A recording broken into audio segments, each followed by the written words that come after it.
I'm Caryn Hartglass. You're listening to It's All About Food. Woo! I'm happy to be here, and I'm here with you know who, my favorite person, my favorite co-host, my favorite everybody, Gary Mattei. Hi, Caryn. Welcome to It's All About Food. So I'm still in Wisconsin. And I'm still in California. And we're here together with everyone on Yes, Zoom. We are. Isn't that nice? Yeah. It's great to be back. Lots to talk about. So much to talk about. I know. So the world is crazier and crazier. We're here to give people some truth and tools for a healthy lifestyle, right? And maybe a little sanity.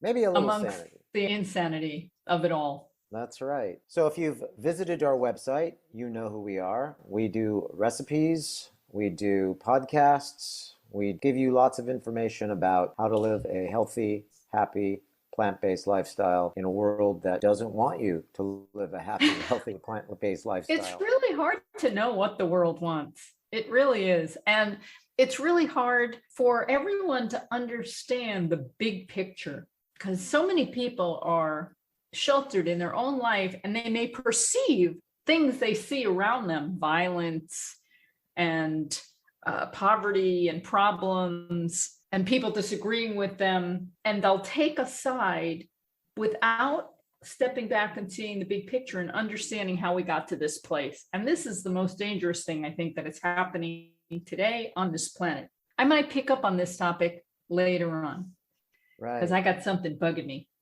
But the first thing I wanted to talk about, Gary, is last week was the Food Revolution Network Summit. How did that go, Caryn? Yeah, it goes every year, and I am one of the fortunate people who gets to work with the Food Revolution Network, and my job over the last decade has been to be present during the 3 hours of interviews where Ocean Robbins is hosting and John Robbins is interviewing the latest experts in food and nutrition. People are posting questions on the page, the broadcast page, and I am answering as best I can the nutrition questions. Oh, that's exciting. Well, you can't really dig very deep because there are a lot of people. The questions are flying by very quickly. And after the Food Revolution has been doing this for so many years, they have a lot of blog posts that basically address a lot of the questions that people have. So what I do is I link their blog posts, and they're pretty good. When the Food Revolution was getting started with their summit, I used to link Dr. Furman's posts, but now I link Food Revolution's posts unless I can't find something, and then I might go to Dr. Greger's site or for Dr. Furman's, or just tap into my old noggin and say something. Because you have a lot of knowledge in that noggin of yours. I got a lot of stuff in here, but I think people prefer if you link to something that they can go to and see references and is well thought out. Okay, all of that's good. People do love links, hot links. Hot links. Yeah, a few years ago, the big question was about lectins. And everybody was up in arms about lectins because there was a book out by Dr. Stephen Gundry that was telling us stay away from beans and all these foods that have lectins because lectins are a toxin. And then a bunch of articles came out, said he doesn't really know what he's talking about and the references aren't very good in his book. And you don't have to worry about lectins because the foods that have been shown in all kinds of studies that promote longevity and low risk to disease and health, quality of life, are foods that contain lectins. It's not really a strong argument to say avoid lectins because lectins, which are in beans and other foods, are good for us. I brought it up because there weren't that many questions about lectins this year. Really? So what are some of the foods in addition to beans that you find lectins? Ah, that's a good question. For someone who's not sure what a lectin is, what is it? Right. Lectins are a protein. They naturally occur and they're found in most plants. But there are some foods that have more lectins than others, like beans and peanuts, tomatoes and potatoes, eggplant, fruits, wheat, all the stuff we eat, grains, they're in everything pretty much. It's important with beans to cook them. A lot of that cooking breaks down the lectin, so it's not as problematic. but our bodies are meant to manage a certain amount of toxins. Sure. And it makes us stronger. The problem is a lot of people are eating so many foods that are just so bad for them, and they're filling up their body with more toxins than the body can handle, that they have all kinds of diseases and inflammation. Lectins aren't something to worry about. That's just the bottom line. If you don't believe me, you can send me an email at info@realmeals.org, and I will send you links, hot links, to some really wonderful detailed articles explaining why lectins are okay. And Dr. Stephen Gundry's book had a lot of flaws. Very good. Another myth dispelled here on It's All About Food. Yeah, and then that's what we do. We do a lot of that. We do a lot of myth breaking. We're myth busters. But we can only go so far. I did not find that there was one hot issue that people were asking about. There were many people who came to the summit and had physical problems. They had either some sort of autoimmune disease like rheumatoid arthritis, some people had diabetes, some people had a myriad of problems just layered on top of each other. And that was kind of sad to see, because you want to help them, but you don't know them and there's no time. And that's not what this is all about. So you send them a link and you hope they see it and discover something from it. Right. But all in all, I think the program was very informative. Who was one of your favorite? George Monbiot. Oh, who is George Monbiot? Yes. First, I want to say that one of the reasons I like him, this may be silly, but he has a British accent. It just makes hearing about all of the things that he talks about, which are really, really powerful, more palatable, because it's just so pleasant listening to him. He makes the terror seem less terrible when he speaks. Yes, but he has a website, monbiot.com. That's MonbiOT.com. He writes for The Guardian. He has many categories on his website that he covers. And during the summit, he was talking a lot about climate breakdown or climate catastrophe. And one of the things that I learned in this summit from George Monbiot, but also from Andrew Kimbrell with the Center for Food Safety. He spoke as well. And they both are framing problems with specific vocabulary. So George Monbiot doesn't use the word climate change. We used to call it global warming, and then politics got involved and kind of wanted to make it sound less scary. So they called it climate change. And he's calling it climate breakdown or climate catastrophe, because it's a big problem. And then Andrew Kimbrell, he was advising that instead of calling the toxic chemicals that we put on our plants to grow them, like pesticides and herbicides, he calls them biocides. And from now on, I'm using the word biocides.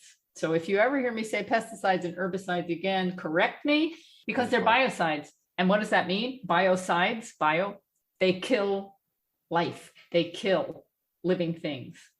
And they kill the soil, which has living things in it. The soil, when it's healthy, has so many organisms. It's a vibrant, active, incredible place. Right. And if our soil was healthy all over the planet, we wouldn't be talking about climate catastrophe. Right. And that's a thing we have a tendency to overlook, what we're doing to the soil, how we're depleting the soil. That's really a big part of it. Yeah. So the summit was good. And if you haven't experienced the Food Revolution Network Summit, you might spin over to their website, check it out. You can always buy their empowerment package, which contains all the interviews. I don't profit from them. I'm just letting you know. Excellent. You liked George Monbiot. You liked what he had to say. Anybody else? Well, I just wanted to say that he brought tears to my eyes because he was speaking scientifically. He was very articulate and he was heartfelt. And he just expressed all the things that are going on, all the things that we're not doing. And even though he did it with a lovely British accent, right. It just brought it out. Now, I know these things, and what I tend to do is just shove them all down because I want to live as best the life I can. And if I'm thinking about all the problems that are going on, I'm going to be depressed all the time, and I'm not going to be productive. at even doing my part to make this world better. You can't be depressed, but just listening to him, it just brought all of it right to the fore, and it was intense. Yeah, and Yeah. if people want to know more about George, as you mentioned, they can go to his website. And he's also the author of several books, which all look fascinating. Regenesis, Feeding the World Without Devouring the Planet. How Did We Get Into This Mess is another book. They Knew, the U.S. federal government 50-year role in causing the climate crisis. There's another one called Feral. Feral looks fascinating. It's called Feral, Feral, Rewielding the Land, the Sea, and Human Life. And of course, you can find all of these books online. Check out George. Who else did you like? Yeah, well, I mentioned Andrew Kimbrell for the Center of Food Safety, and he was also very good. They have a number of different campaigns regarding the soil and organic and food safety and biocides, as I mentioned before, and genetic engineering. If you want to know more about the Center for Food Safety, you can go to centerforfoodsafety.org. They're a nonprofit advocacy group based in Washington, D.C., which also has an office in San Francisco. And as Caryn just mentioned, Andrew Kimbrell is their executive director. Definitely. I've heard him before. They've run him back a number of times. There was Doug Evans, who spoke about the magic of sprouts. And, I think he got a lot of response. People were very excited to hear about sprouting. And you love sprouting. I do. And I was surprised at how many people were excited about what he had to say about them. Broccoli sprouts, for example, are just a powerhouse. Yeah, Doug Evans has a lot of videos on YouTube too, so you can check him out. He's got one, The Best Way to Improve Your Nutrition. Obviously, the one that Caryn just spoke about, Doug Evans on the power of sprouts. There's a video out about that. Surviving Juicero and Thriving on Sprouts. So there's a lot of really great information about Doug Evans. Check him out. Caryn likes him. That means you should get to know Doug Evans and like Doug Evans too. The one person I think who got the best response was Brooke Goldner, MD.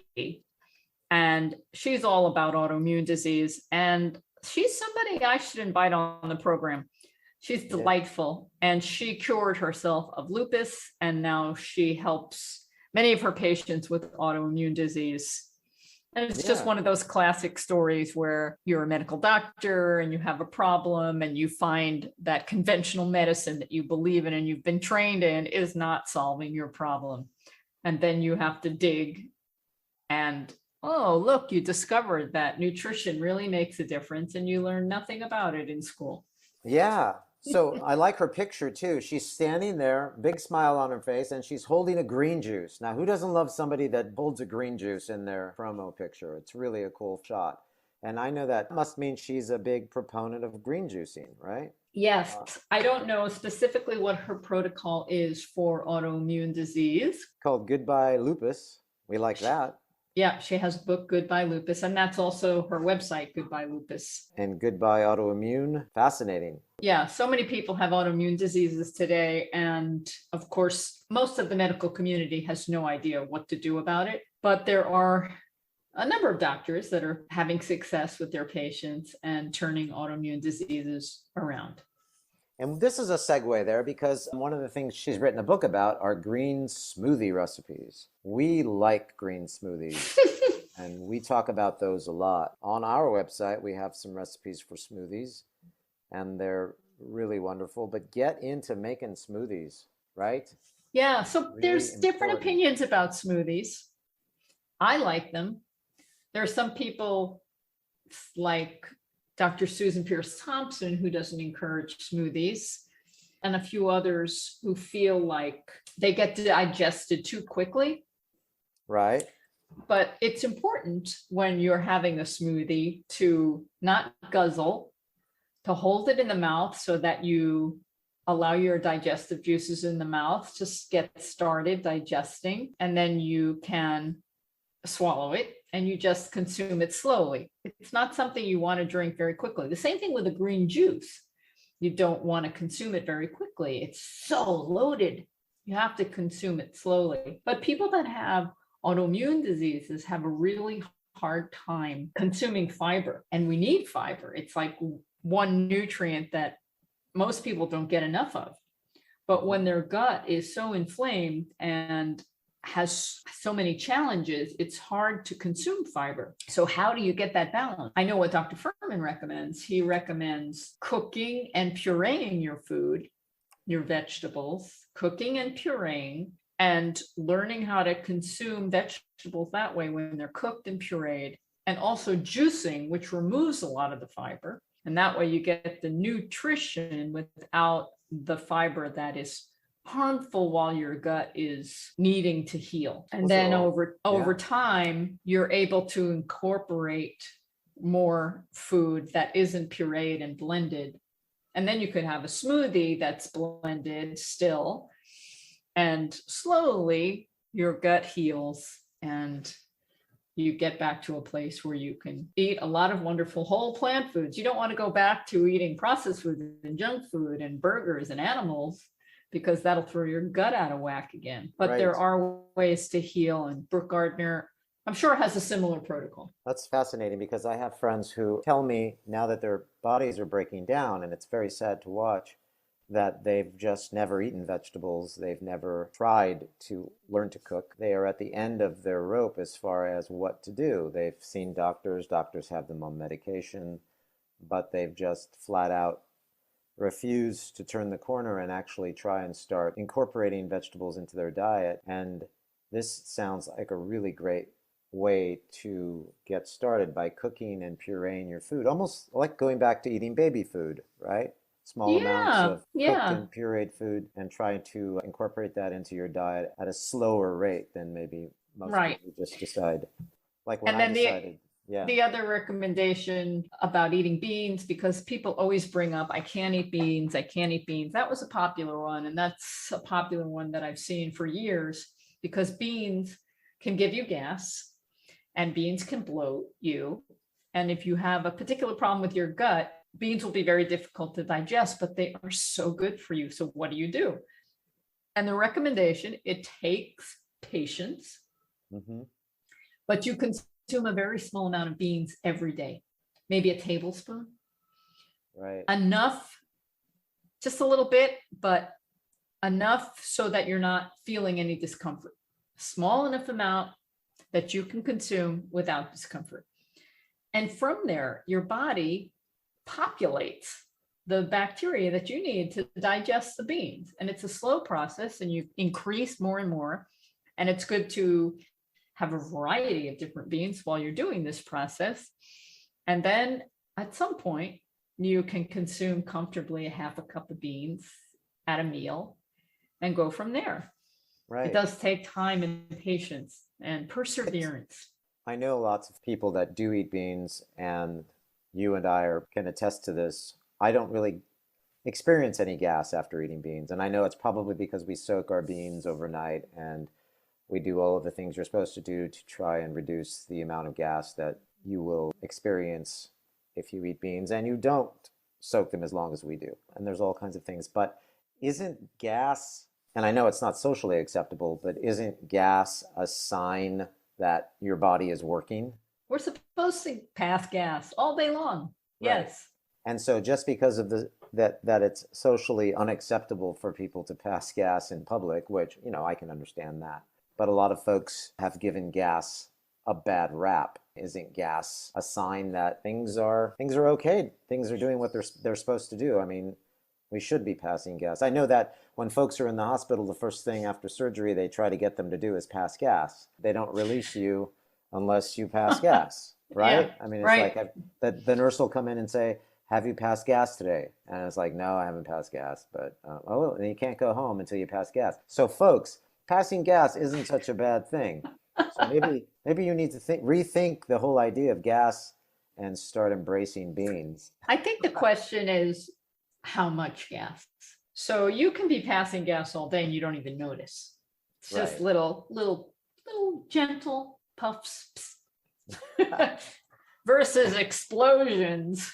Right. That would be more of me. I would be the explosion person. that are accompanied with bloating, that Right. uncomfortable bloating. I And see. Yeah. So folks I don't want to eat, a lot of folks don't want to eat beans because it's uncomfortable, it's painful, they're bloated. when I eat too many beans, like sometimes I'm so hungry and I just eat tons of them, I will have that really full feeling and I might make more gas. Right. Definitely. So you have to watch the quantities too, I think. But something I Absolutely. just discovered, which I can't wait to share with you, Gary, Oh, good. is when I cook the beans in the Instant Pot, when I pressure cook them. I soak them and then Yeah. pressure cook them, and I think that helps with gas too.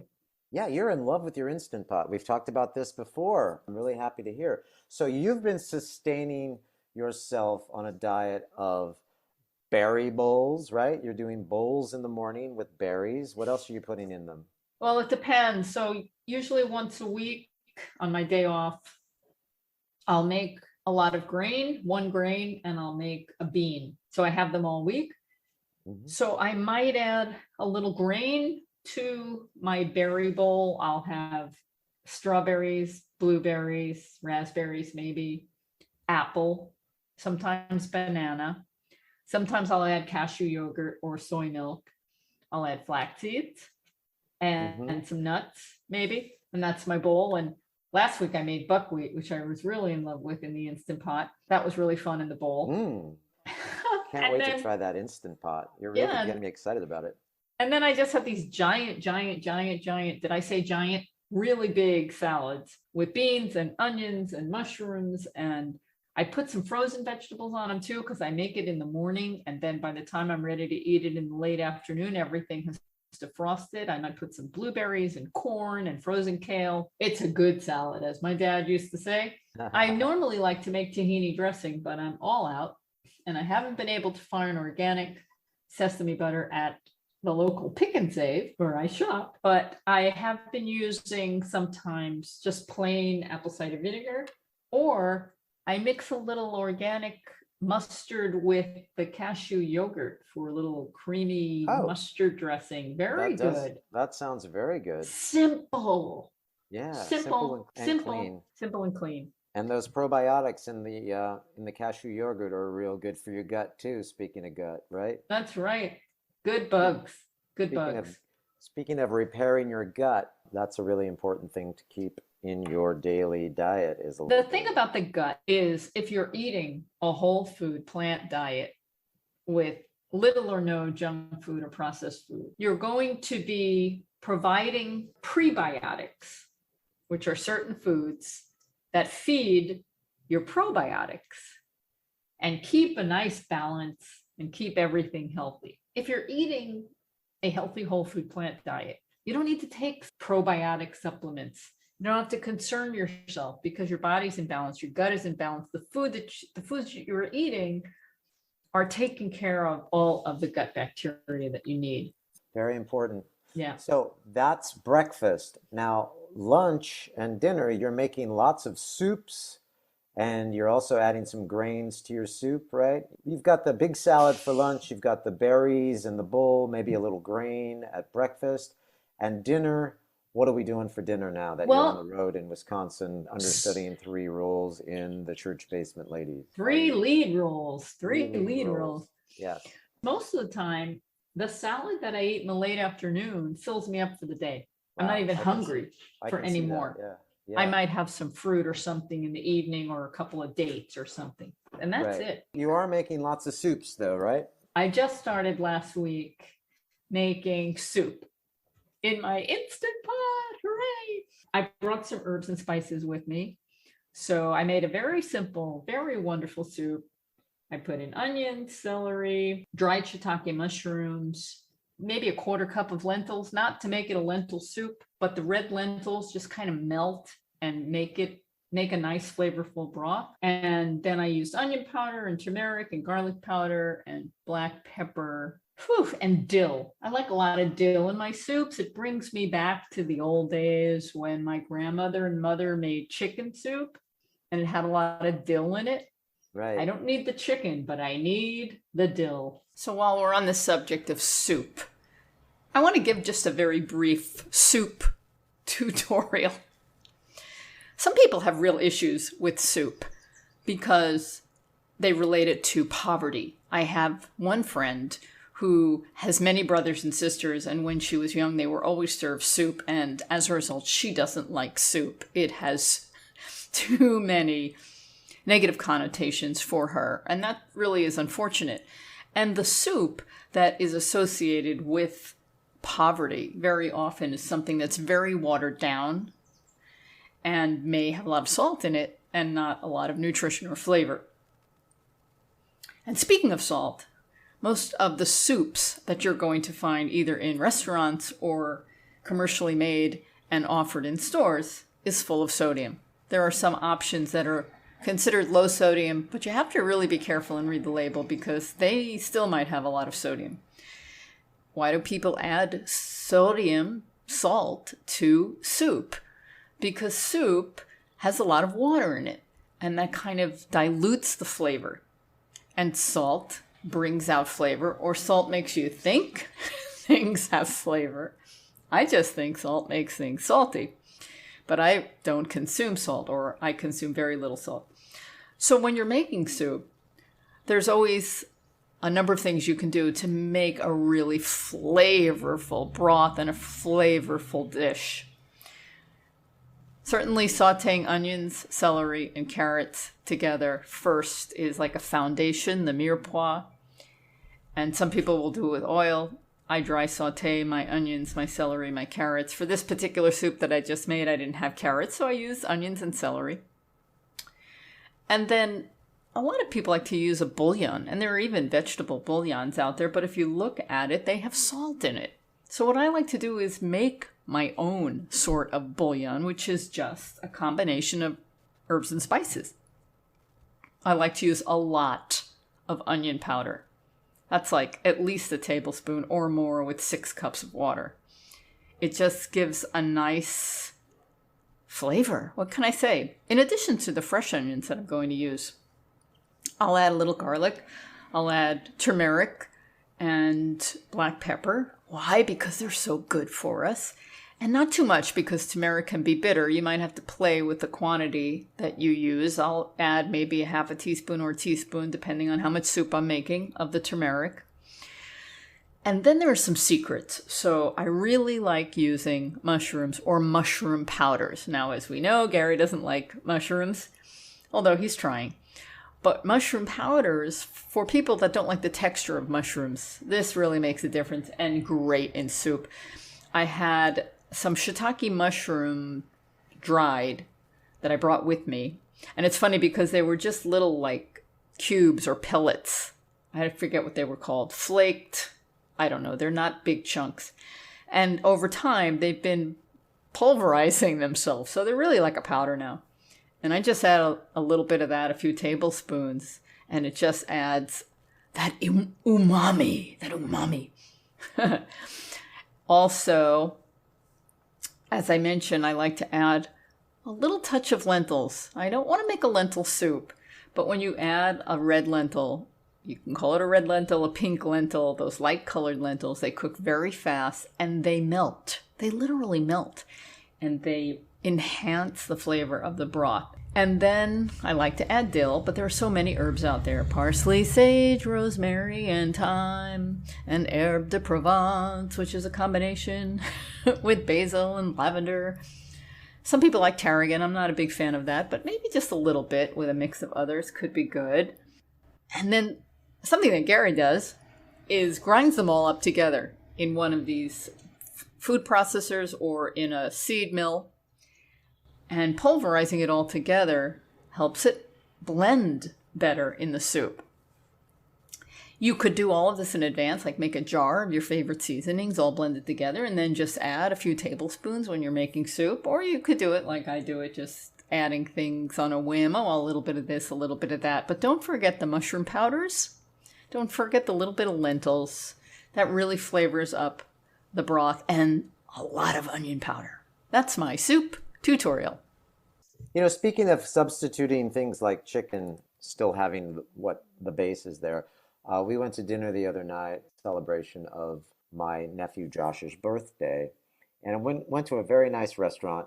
but they were limited in what they had on the menu as far as what I could eat. They did have one vegan dish. It was like an artichoke salad. So I got that as an appetizer. Then I said, well, what else could I get? Is there anything else that the chef could do? And here I thought they would be amenable to my request and make me whatever I wanted. But they weren't. They said, well, we have this one item that another vegan came in and we did for them. And that is we have this octopus. We have this octopus dish, right? And so it's octopus and it's on a bed of beans and some other vegetables and a couple of sweet potatoes, slices of sweet potatoes. And I said, oh, that sounds great. And she said, yeah, and we could then take the octopus off of that and just serve it to you like that. I said, well, are you going to like put the octopus on and then take it off? Because I don't want any trace of the octopus on the food. She said, no, he'll just make the dish and not put the octopus on. And I said, okay, so does it have any like fish sauce or anything on it? And she said, no, it's just this citrus sauce. Basically what it was 2 slices of sweet potato, some really large white beans. I don't want to say they were fava beans, but they could have been. They were those big, huge white beans that we've had before. From Butter beans, maybe? Maybe butter beans, yeah. There was 7 or 8 butter beans. There was 2 slices of sweet potato. There was some little chopped, sautéed, I guess, bits of greens. So I had that as well. And it was really interesting that was the one dish without the octopus that I could have. It's so sad that we serve octopus on menus. So sad. I almost felt bad about getting anything because of that. I want to remind people why I'm here and why I do this. Right. I do it first for the animals. Right. It's just a bonus that the way I eat is the healthiest for humans and the best for the planet. But I do this because I don't believe in torturing, exploiting, or killing animals, other living beings. I watched 3 documentaries recently. Yeah, this is a good segue into that, which was our next topic, is what have you been watching? We know now what you've been eating, but tell us what you've been watching, because I know it's been pretty heavy material. So the first one is the most recent, although I watched it maybe a month ago or so. And that's a documentary called Cow. And I believe it was at the Sundance Film Festival this year. I think it came out in April. It's a film with very little talking. The camera person followed a cow that lived on a farm where the people were raising cows for their milk and for their meat. You want to tell us the storyline, Gary, about the movie Cow? Yeah, it's basically the film is an endeavor to consider cows, to move us closer to them, to see both their beauty and the challenge of their lives. Not in a romantic way, but in a real way. It's a film about one dairy cow's reality and acknowledging her great service to us. And they did a great job filming this because you got really close in all kinds of intimate situations. And you always got to see the cow's eyes. And I don't know how anybody could see this film and not feel for this cow. Very I powerful. like to say a lot that we relate more to one being's story rather than hearing all the numbers that 10 million, 10 billion of such and such an animal is killed every year and slaughtered. The numbers just blow us away. Yeah. And so when we follow one story, it's just really, really powerful. And to have very little dialogue and to just watch the daily life of this dairy cow must have been devastating. You see, in the beginning, she's giving birth to a calf, and you see what happens. You see how they manipulate her. You see how they take the calf away. You see how they feed the calf through a bottle rather than from her udders, which I don't even think she could feed her calf from her udders because they're so enlarged. And it's really difficult to watch. And then you can see her crying for her baby. and Right. looking all over for it. What a heartbreaking movie. It is Now, heartbreaking. are people going to stay away from it because it's so heartbreaking? I don't know if people know what they're going to get into when they watch this. And what's interesting is you really don't see any violence.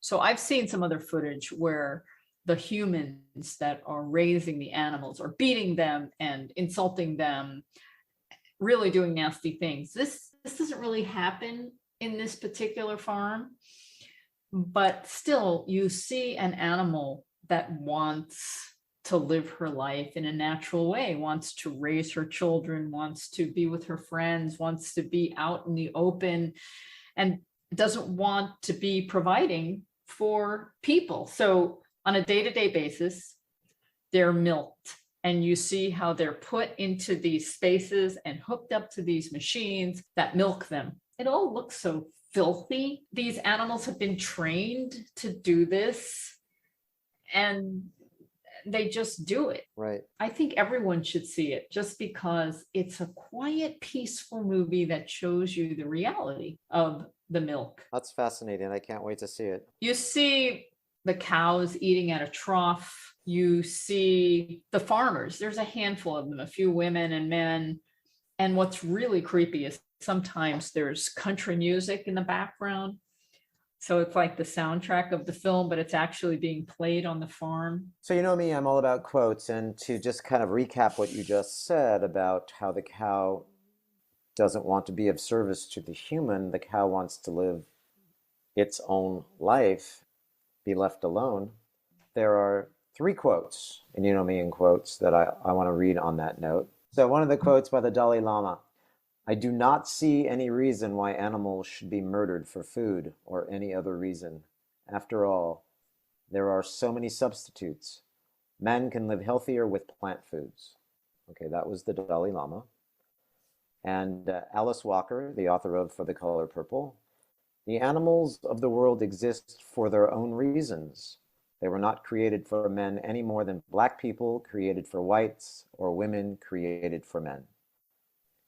And then Dick Gregory, who, as you know, was an activist and also a writer and comedian and poet and actor and so many other wonderful things. "All animals, human and non-human, suffer and die alike.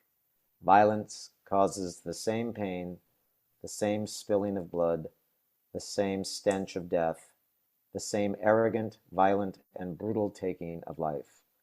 We don't have to be a part of it."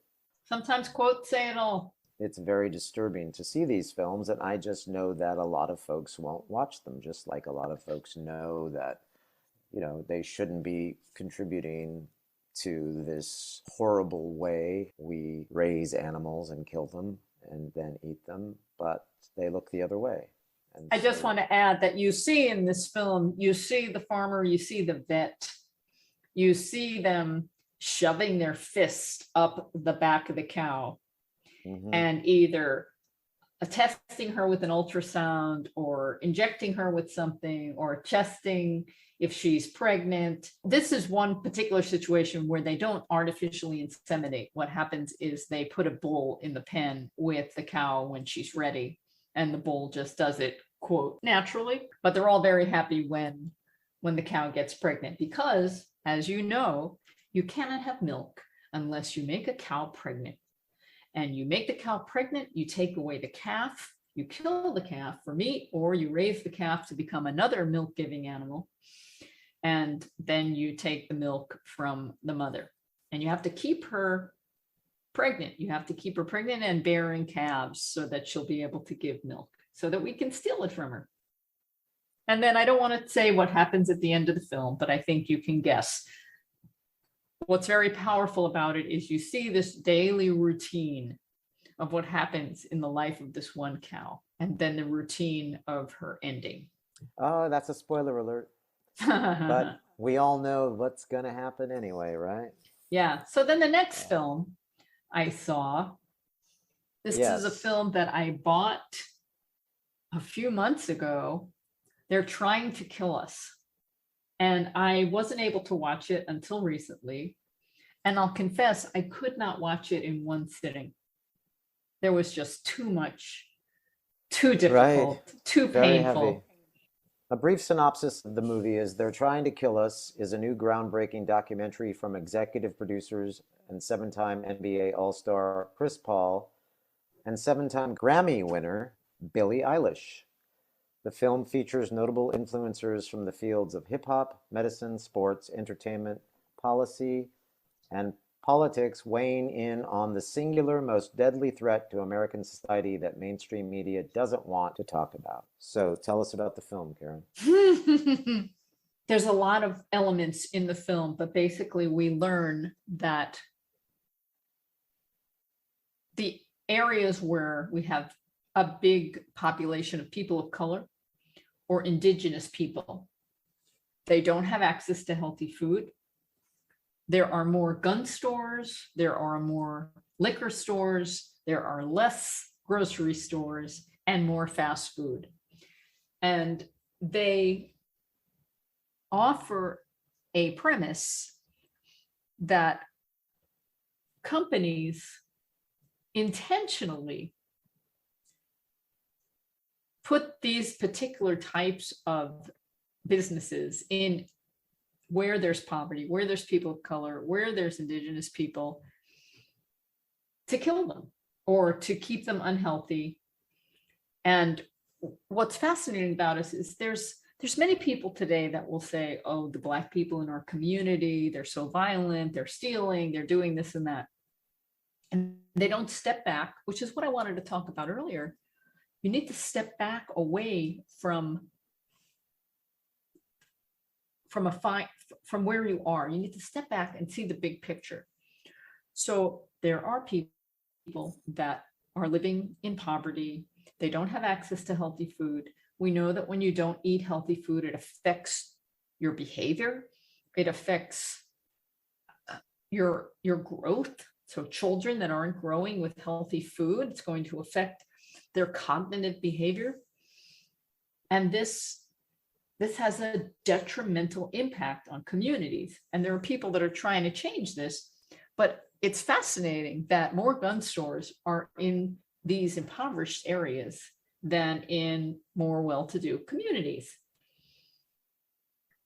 So you see all of this in the film, which is narrated by many people of color. And you also see a number of other things. The one thing that really got me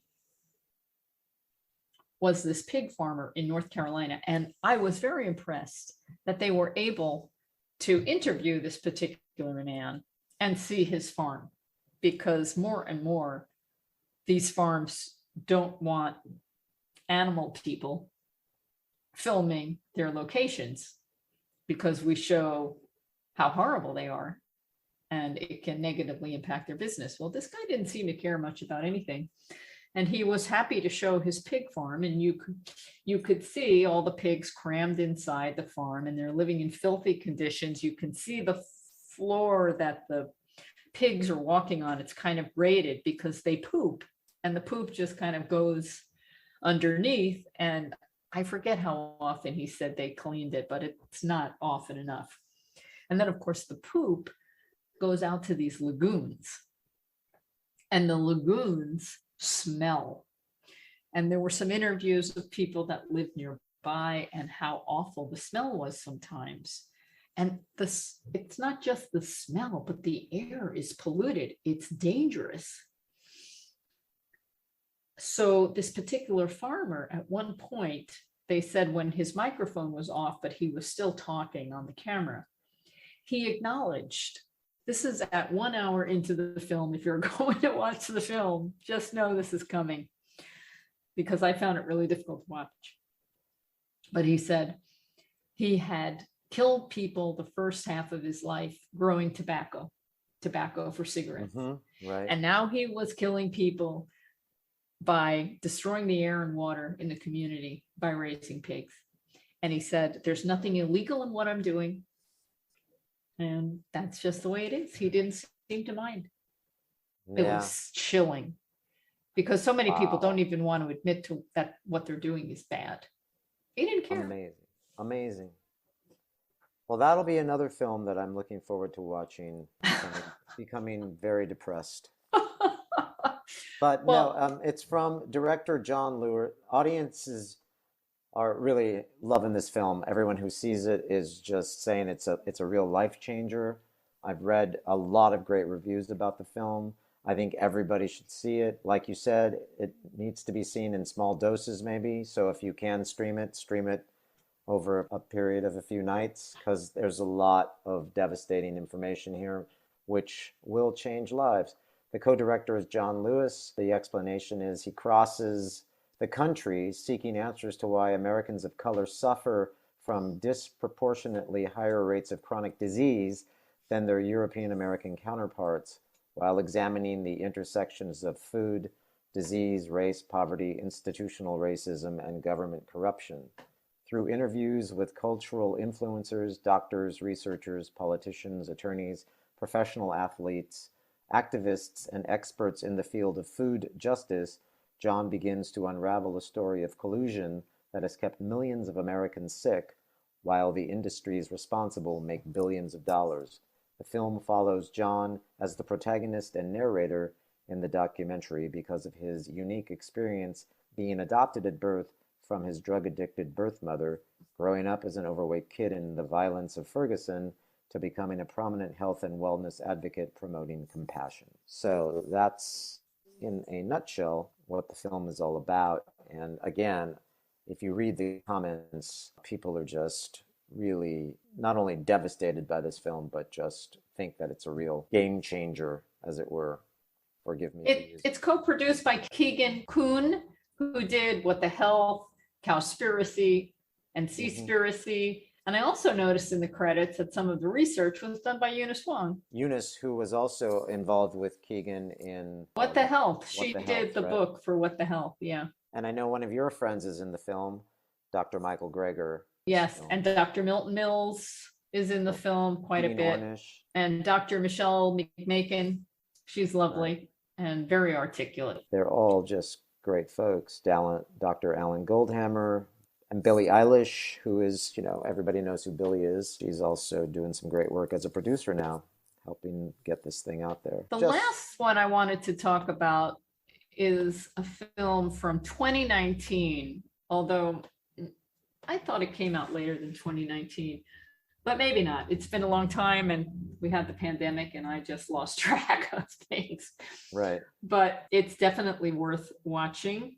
And you get a lot of history in this film. It's very chilling. And the thing is, I know some of the people that are in this film that ended up going to jail. What's the name? The Animal People. The Animal People. The Animal People. A little over 20 years ago, 25 years ago, there was a growing movement of activists against animal testing. And there was one company in particular, Huntington Labs, that was being targeted in Great Britain and then in the United States. And there were a group of activists called SHAC, Stop Huntington Animal Cruelty. And the film talks about them and their journey and their motives. And one thing led to another, and there was some violence that occurred, some property that was damaged. Nobody was ever hurt. And the SHAC people will tell you that that was not their motivation, that they had nothing to do with any property being damaged or people being harmed, that there were some other people underground that were involved. But they were slapped with the blame, and 6 of them ended up going to federal prison for 2 to 4, maybe even up to 6 years. I don't know. They're all out now, and they participated in this documentary. It's really very compelling. You learn about corporate power. You learn about the justice system, which may not always be just. You learn about free speech and how fragile free speech is. And I think it's really important to see this film just to learn about the dynamics of the culture we live in. The storyline is 15 years in the making. This feature documentary, executive produced by Joaquin Phoenix, follows the journey of 6 young Americans who find themselves targeted as terrorists by the U.S. government for their involvement in a controversial protest campaign. Seeing the future of social movement organizing, the activists used the then fledgling internet to dramatically magnify their impact as they systematically knocked out the pillars of financial support that kept the company in business.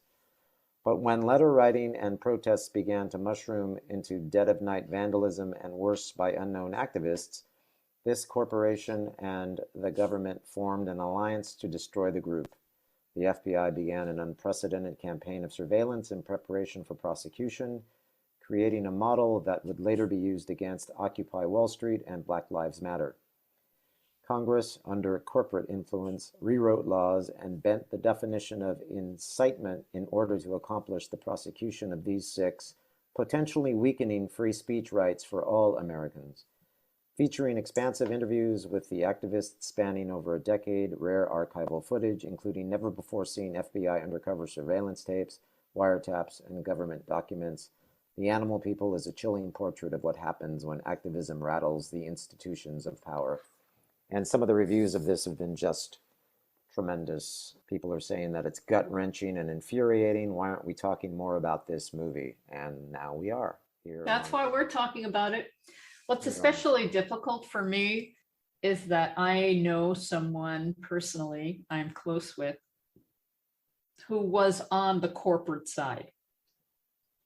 Right. And this person agrees with everything that happened. The Animal Enterprise Terrorism Act that was put into law, which I personally think is a disaster and a precedent that is very dangerous for our society.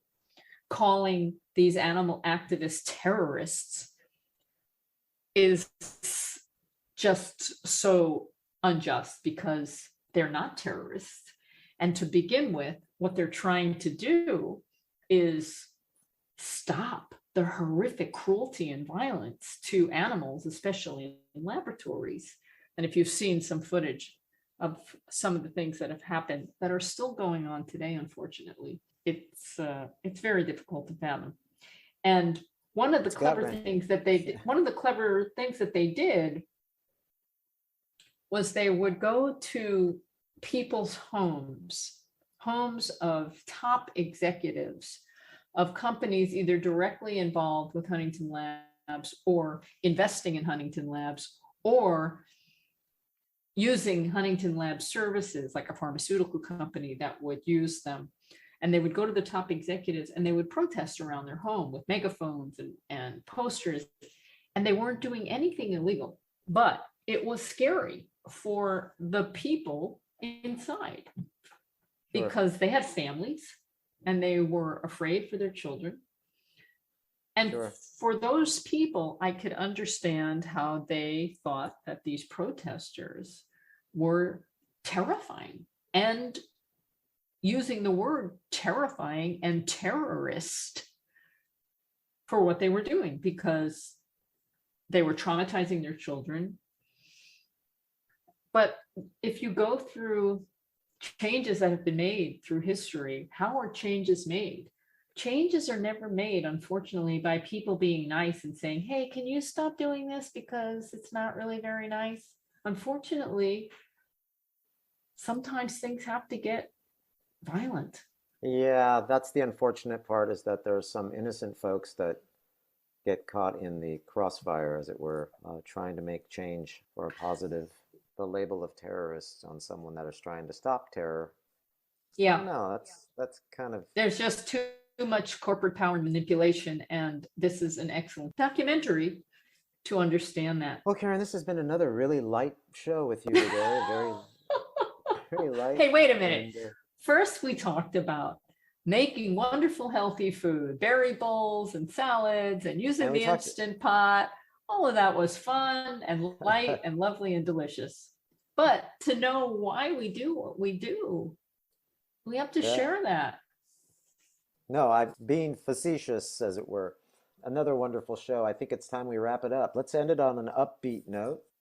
I've been doing a lot of eating in restaurants, as you've been doing a lot of cooking. I was able to go to Dharma's several Mm. times on this trip. I just wanted you to know that Dharma's is still alive and well, Yay! making the gardener salad, which you basically are making every day for yourself in Wisconsin. I was eating it at Dharma's in Santa Cruz. The secret ingredient to the gardener salad, which I don't have here, are sunflower sprouts. Sunflower I was just going to sprouts. say, because we talked a lot about really great things on this program too, as far as food is concerned, and sprouts was one of them. And I've been eating a lot of sprouts. And remember, I never really liked sprouts. Well, if you want to learn how to like sprouts, I recommend trying sunflower sprouts first Yeah. because they have a very fatty, rich, Meaty. complex, meaty flavor. Yeah, Yeah, it's they not do. too grassy. It's